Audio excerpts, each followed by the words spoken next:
Hola chicos, muy buenas noches. Aquí su profesor Luis Daniel. Espero que estén muy bien y que en estos momentos de contingencia estén sanos y salvos en su casa. Primero, una disculpa por subir el video tan tarde, pero tuve unas fallas técnicas, en específico con la edición.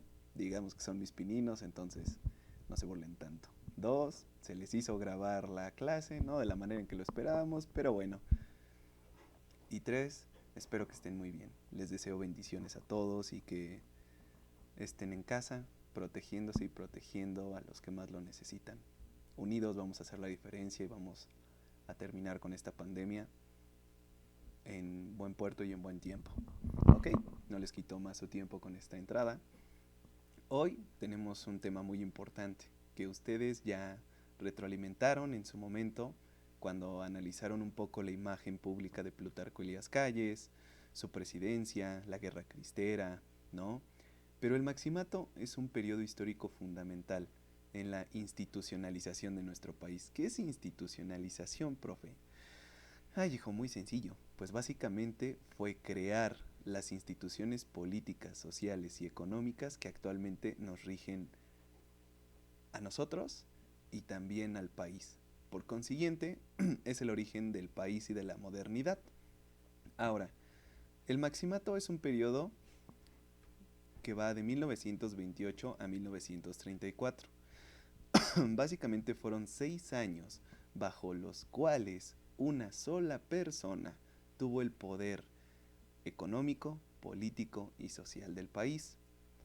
Bien, se preguntarán, profe, ¿por qué se llama maximato y no callismo, plutarquismo? Pues muy sencillo, porque recuerden que Plutarco Elías Calles tenía un apodo fundamental y era jefe máximo de la revolución. De ahí que venga maximato. Ahora, durante el maximato hubo 3 presidentes electos que fungieron meramente como peones de Plutarco Elías Calles, pero que también tuvieron ciertas libertades y crearon ciertas instituciones que le permitieron al país crecer política y económicamente. Hoy solo hablaremos de uno, pero hablemos del contexto histórico en general. Como ya les dije, tuvo 3 presidentes y su líder principal fue Plutarco Elías Calles. Cuando termina la revolución, y ustedes ya lo analizaron, hay 3 presidentes.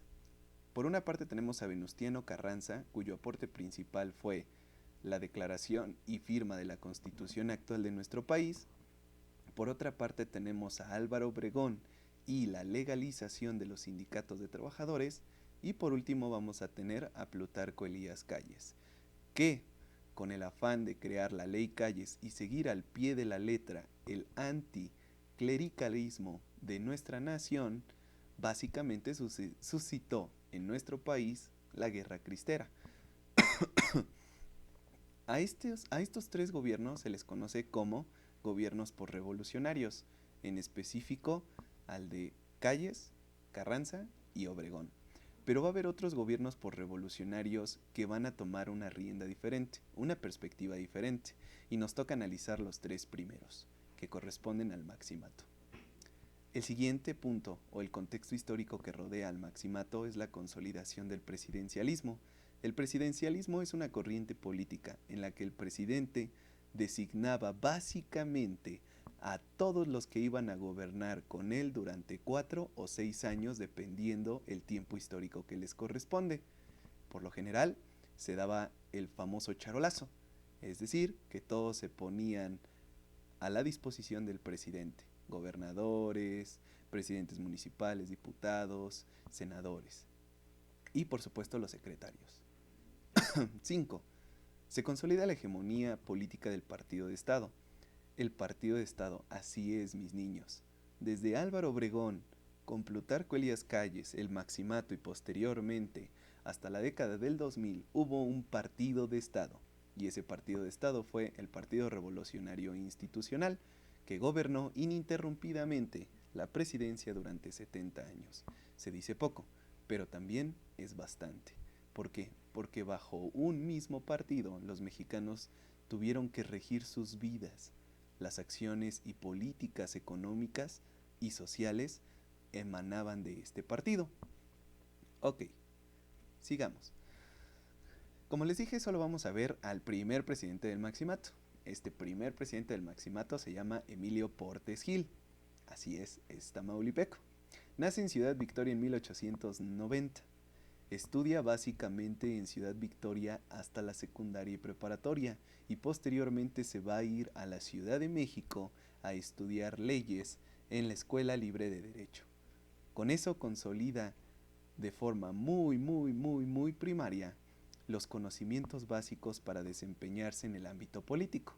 Pero no solo fue abogado, sino que también fue jefe revolucionario, diputado federal y hasta embajador de nuestra nación. Es decir, tuvo cargos políticos muy importantes por pertenecer al Partido del Estado. Ahora, dato curioso, Emilio Portes Gil es el último presidente interino de nuestra nación. Así es, mis niños, no fue un presidente constitucional que durará 4 años, no, solo dura 2 años, de 1928 a 1930. Y se preguntarán, profe, ¿y por qué duró solo 2 años? ¿Por qué interino? Pues muy sencillo, mis niños, les explico el contexto.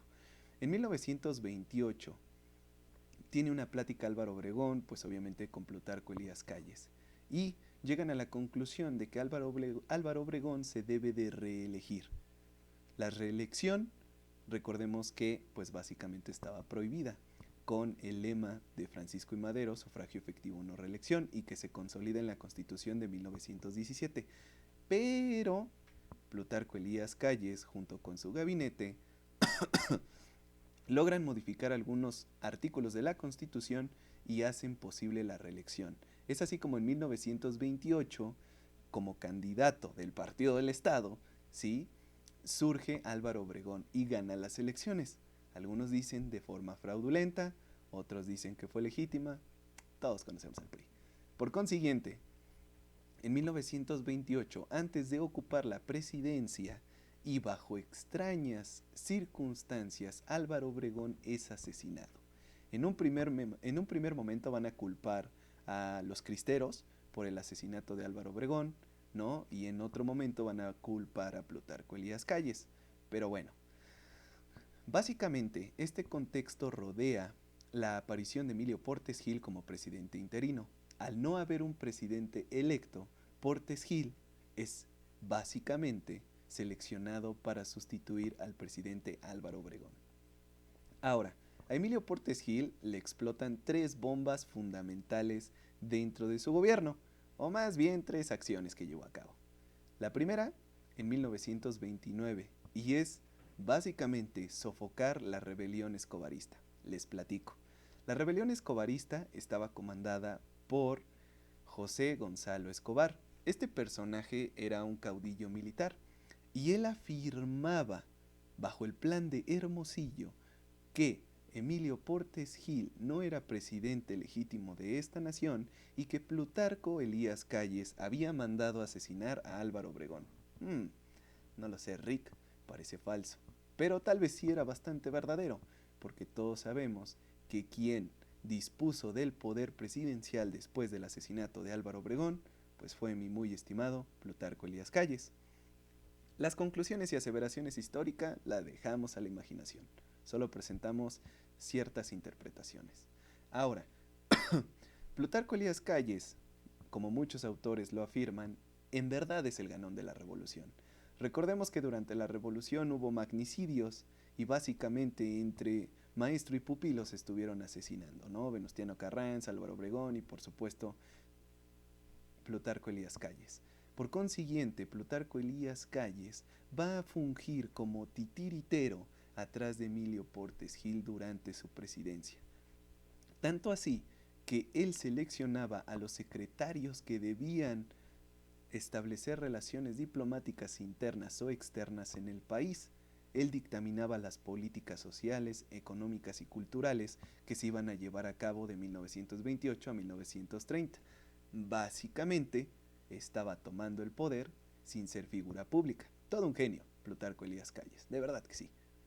Pero, en 1929, cuando se suscita la rebelión escobarista, Plutarco Elías Calles presiona a Emilio Portes Gil para que éste lo nombre secretario de Guerra y Marina, y con ello poder sofocar principalmente él, a la rebelión que se había suscitado. La segunda acción que lleva a cabo Emilio Portes Gil es promover la reconstrucción económica del país. Recordemos que no tenía ni 9 años que la revolución había acabado y tenía muy poco de que la guerra cristera también había llegado a su fin. Recordemos que la guerra cristera pues básicamente fue un movimiento eclesiástico en contra de la ley Calles en 1926. Estos dos grandes sucesos habían destruido la economía de nuestro país de forma total. Las fábricas estaban paradas, los bienes y raíces no crecían, el campo estaba abandonado y pues por supuesto las unidades económicas no funcionaban. ¿Por qué no funcionaban? Porque las haciendas habían parado básicamente su trabajo.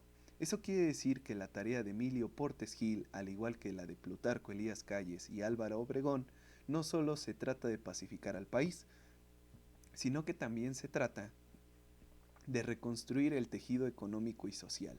El tejido económico lo lograron, el tejido social no. Entonces, ¿cómo reconstruyen a un país hecho ruinas? A través de relaciones y tratados internacionales. Con los gobiernos revolucionarios se, se consolidan, perdón la tos, ando un poco enfermo, se consolidan las relaciones con Estados Unidos, Inglaterra y Francia, relaciones que habían tenido pues básicamente una pausa cuando la revolución estaba en pleno auge. Ahora, la política del país se sustentaba en industrializarlo. ¿Por qué? Porque veían que la única manera de sacar a ese porcentaje tan alto de ámbito rural en nuestro país adelante era a través de la construcción y pues obviamente promover la industrialización en nuestro país. Pero ese será tema cuando abordemos cardenismo. Tercera acción. Digamos que cuando Plutarco Elías Calles estaba súper ocupado pacificando, persiguiendo y castigando a los escobaristas, Emilio Portes Gil tuvo una pequeña oportunidad, un ápice de individualismo y llevó a cabo la repartición agraria. La repartición agraria es fundamental, ya que era uno de los grandes preceptos de la revolución. Recordemos que miles de indígenas se levantaron en contra de los caciques y latifundistas en 1910 y en 1911. Bueno, Emilio Portes Gil, en 1929 también, hasta 1929, logró reconstruir el tejido agrario a través de la repartición de 2 millones de hectáreas en todo el país. Pues ese fue Emilio Portes Gil. Termina su presidencia y obviamente Pascual Orozco va a tomar posteriormente su lugar, igual que él, bajo el mandato de Plutarco Elías Calles. Muy bien chicos, esto es todo por parte de la clase del día de hoy. Recordemos que vamos a subir un video dependiendo el número de clases que tengamos a la semana, es decir, 3. Pues sin más por el momento, hijos, les deseo que estén muy bien, que se cuiden, que cuiden a los que más lo necesitan y quédense en casa, por favor. Los quiero mucho y nos vemos luego.